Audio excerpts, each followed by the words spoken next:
Hello, welcome to my channel. I wanted to talk about research in depression, which is my main focus in the last 10 years.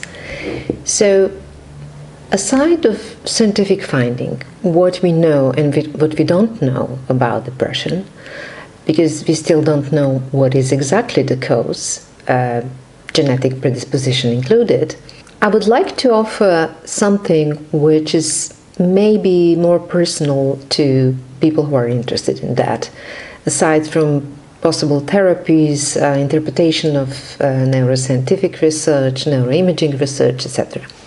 So, if you are a person who has depression or who knows someone who is suffering from that disease, and that is very likely because 1 in 4 or 1 in 5, depending on statistics which are present in public space, there is a probability that 1 in 5 or 1 in 4 persons altogether will suffer or would suffer from at least one episode of depression during her or his life. I'm intentionally saying her because for some reason women have a much higher probability to become sufferers of depression than men. If you are in a situation that you are suspecting that you have symptoms of depression, or you are already diagnosed with depression, or someone who is very close to you is suffering from it, there are some things that we can do to help ourselves improve. Because in depression, you see, there is also a tendency in some people to become sick cyclically during the year, and in many people who are already receiving a treatment for depression or doing something about that, in the fraction of population the depression is coming again and again. If it happens already for the third time or the second time, your probability that the next episode is going to come within a year actually rises. We still don't know why it is so, but depression also tends to reoccur, to come again, to, should I say, come again in your life. So, what a person can do?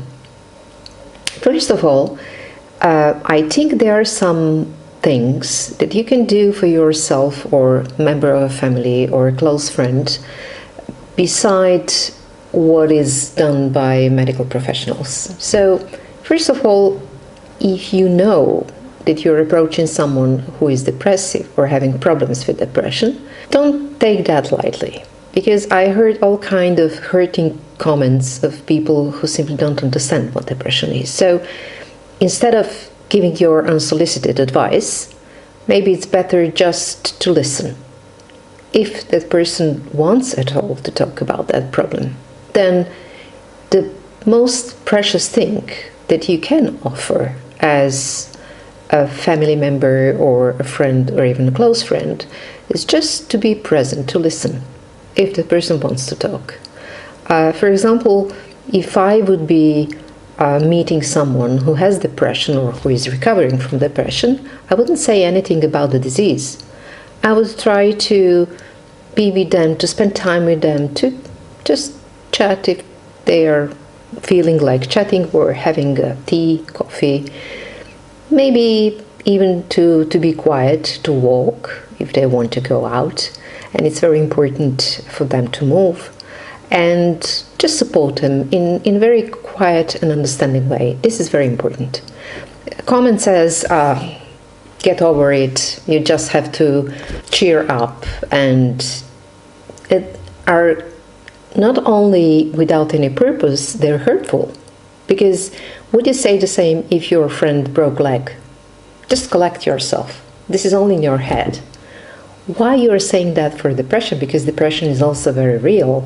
Depression has very real biochemical base, and if you are happy enough not to have encounter with it, you probably cannot understand what it is about. So hold yourself back of commenting.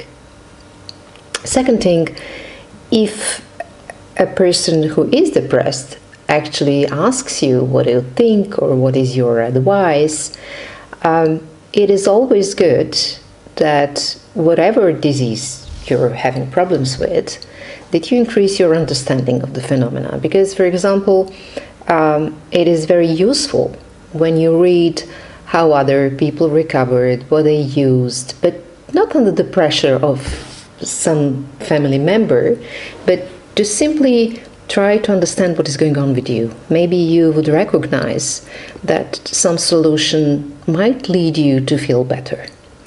What is repeatedly proven to help, if the person really can do it, because many people who are suffering from depression tend to be, isolating socially, to tend to stay quiet and in a bed.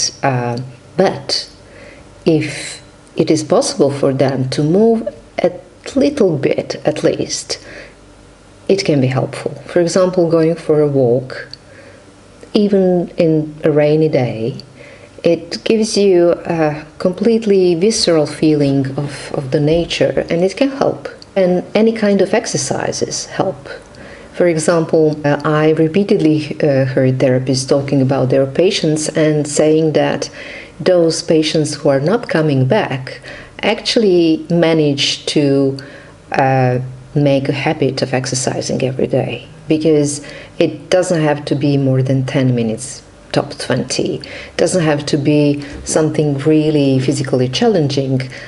First stretching and exercising some yoga or Tai Chi or something like that. It is important that you make your body move and that you recover connection with your body. This is very important. I'm not going to go into details, but I'm just giving you a sort of general advice which is scientifically proven. Other things that physical activity, because physical activity is number one.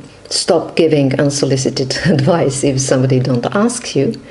There are some other things that we can do. Among other things, it's what we eat. A diet also can influence how we feel. And from funny experiments, I mean, they are funny in the end, that after you're eating a sandwich, you feel less in bad mood, or tending to improve your diet to be really including nutritional things that we know helps, and avoiding overly processed foods and too much sugar. That helps in general. So if you're increasing the level of your overall condition, physiological condition, your depression will also be affected with that. On top of that, microbiome is also shown to have a connection with our susceptibility for mood disorders. For example, the whole methodology of medication in antidepressant treatment is based on monoamine theory, which is very old. But the overall story, which you can hear online, and for people who just have general knowledge about that, is that we are lacking some neurotransmitters. But the question is why antidepressants are actually targeting some substances in our body, for example, dopamine, when 95% of dopamine are produced by neurons, which are actually part of our digestive system. This is a very intriguing question, because until recently, endogenous neural system, meaning the system that we have supporting in our digestive system, which consists also with numerous microorganisms which are actually supporting our health, is very important.